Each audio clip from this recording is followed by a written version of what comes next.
હવે છોકરાની એક વખત આ વાત થઈ ને એટલે પછી મેં કીધું ચલો કોક દિવસ ભગવાનની કૃપા કરશે તો આપણે તમને હું દર્શન કરવા લાવીશ, તમને બતાવીશ. કીધું એમના જે ફાધર હતા શંકરલાલ મોદી, એ તમે જે ભણો છો ને એ શાળાનું મકાન બનાવવું આ ના ઘણો ભોગ આપેલો છે. એમના દીકરા હર્ષદભાઈ તમને આ બૂટ આપ્યા હતા ને એટલે અમે એક આજે એવું વિચાર્યું કે હર્ષદભાઈ આવું આ બૂટ આપ્યા છે બે છોકરો તેમની આપતા આનંદ થાય. અમારે મનમાં હતો લઈ લ્યા તું એ કહો છોકરો હે એટલે આ છોકરો તમે આવો છોકરો તું પોતા એક આ છોકરાના નાના બાળક એટલે તું આવી ગયા ગામડી જાય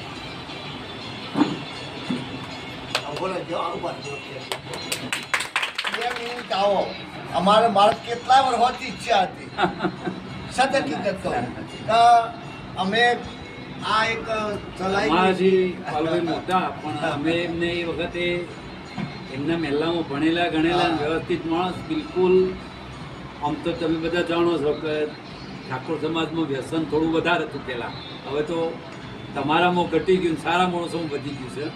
વ્યસન ખરાબ વસ્તુ છે પણ એમને બિલકુલ નિર્વિસ્તૃત ના ચા પીધી વાળી નથી પીધી.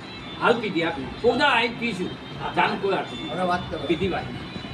અને એમનું ઘર બિલકુલ એ પોતે એજ્યુકેશનમાં માનતા માણસ. એટલે હું નાનો હતો ને ભણતો અમારાથી મોટા, પણ અમને એમ થાય કે આવું ચોક્કસ તમારા સમાજનો કુટુંબ છે એ જમાનામાં કા કોઈ જાતનું એમનામાં કોઈ બિલકુલ કોઈ દૂષણ કાવું નહીં. અને સમાજને કેમ આગળ લાવવો એ વખતે એમના વિચારો હતા ને એ વિચારોના હિસાબે આ હોસ્ટેલ ઊભી થઈ શકી છે અને એમાં એ ભોગ આપી રહ્યા છે.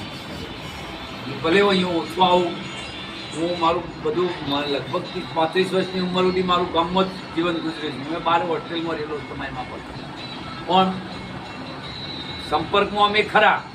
અહીંયા વાળીનાથ આવું એટલે સંપર્કમાં હોય, ગામમાં પ્રસંગ હોય તો આવીએ તો લાલભાઈના સંપર્કમાં હોય. એમ તમે તમારા જીવનની અંદર તમારા માતા પિતાને છોડી અને ભણવા માટે અહીંયા આવ્યા છો અને જ્યારે હોસ્ટેલમાં રહો છો, ઘર દરેકને યાદ આવતું હોય છતાં પણ તમે તમારા જીવનમાં કંઈક કરવા માટે, કંઈક મેળવવા માટે તમે ઘર બહાર છોડી અને અહીંયા હોસ્ટેલમાં રહ્યા છો. કદાચ તમારા ગામમાં સુવિધા ન હોય ભણવાની તોય આપવું પડ્યું હોય અને આવી સારી સ્કૂલ મળી છે, સ્ટાફ પણ સારો છે. અહીંયા વાળીનાથ ધામના સાનિધ્યમાં આપણને રહેવા મળ્યું છે એ પણ એક આપણા માટે એક મોટી નસીબની વસ્તુ છે.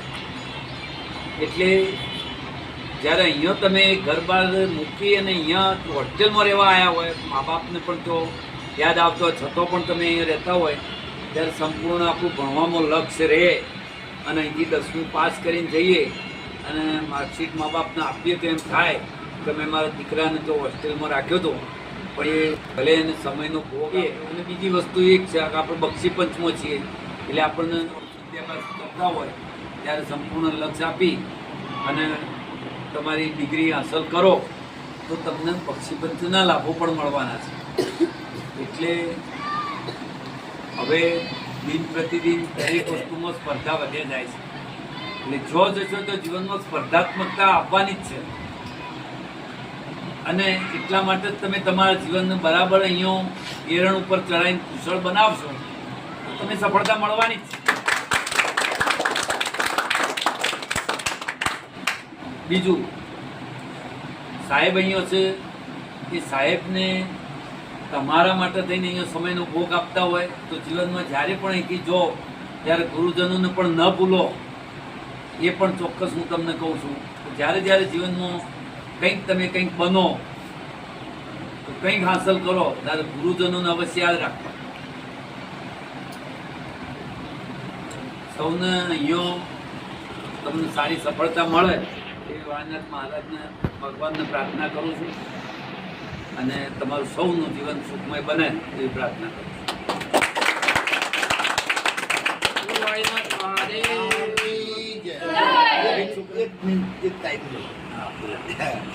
જો હર્ષદભાઈ આપણને વાત કરી, હવે હું તમને કહું કે તમે અહીંયા ભણવા આવો છો આપણા છાત્રાલયમાં શું લઈને આવો છો કહો? તમે શું પેટી કોઢવાણ બીજું શું લઈને આવો છો?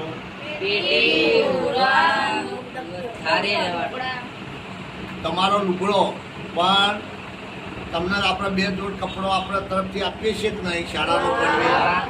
શાળાનો ગણવેશ પણ આપીએ. પછી ચોપડા, હિન્દી પેન, પેન્સિલ, કંપાસ બધું આપીએ છીએ કે નહીં? હિન્દી પેન થઈ રહે તરત પાછું આપવાનું સાહેબ. હા, હિન્દી પેન તમે લંબી પડે છે હિન્દી પેન બધી સાહેબ પૂરેપૂરી શકો બધી ફ્રી ઓફ ને કોઈ 1 રૂપિયો આપણે લઈએ છીએ. ખાવાનું જે મળતું હોય એ જ બોલવાનું. ખાવાનું કેવું બનાવીએ? દર્શનભાઈ કેવું બનાવે કહો?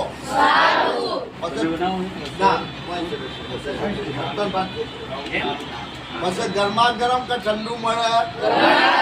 પછી ખાવા પૂરતું મળે ઓછું મળે? પછી છાશ મળે દૂધ મળે? મળે ને. બોલો કોઈ તકલીફ કરી? તો આ રીતે હર્ષદભાઈ જે વાત કરી ને એ જીવનમાં વણાયેલું છે.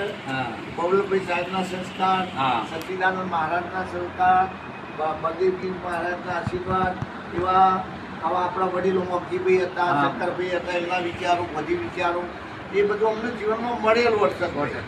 અને અમે એટલા માટે આ બાળકો એક ભણે એની મારો ઊંચી લાગણી છે આખી.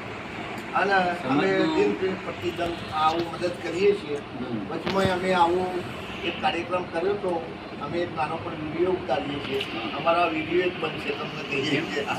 અને વિડીયો બનાવશું એમાં પણ વચમાં એ વિડીયો અમે અમેરિકા એલકેજીને મોકલ્યો હતો અંડોસર. તો એમને પછી અમને 51,000 રૂપિયા મોકલ્યો. અને આ બધું બાળકો પાછળ જ વાપરે છે. એ બધા અમે લાવીએ તો ટ્રસ્ટના જે વહીવટી હોય ને એમને આપવા એ જ વહીવટ કરે.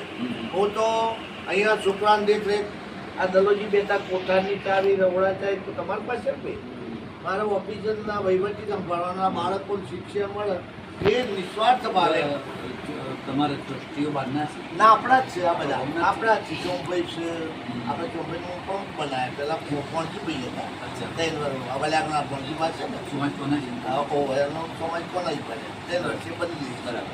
એટલે આ રીતે અમે ધીરે ધીરે પ્રવૃત્તિ કરીએ છીએ. અને આ બાળકોનો આગળ જોઈએ અને બધા પાસ થઈ જાઓ છો ને 10માવાળા બધા એટલું ઓછો છો ને. ખાટવાની વ્યવસ્થા, ગુડવાની વ્યવસ્થા બધી આપણી. બધું એકીએ. એટલે આજે તમે આયા અને બહુ આનંદ થયો. અને મારું મનમાં હતું પડ્યું હતું, અંદર વિચાર્યું હતું એ વાડીનાથ પૂરું કર્યું. બોલો વાડીનાથ ભગવાન કી જય. આભાર માની અમારી સાથે આયા.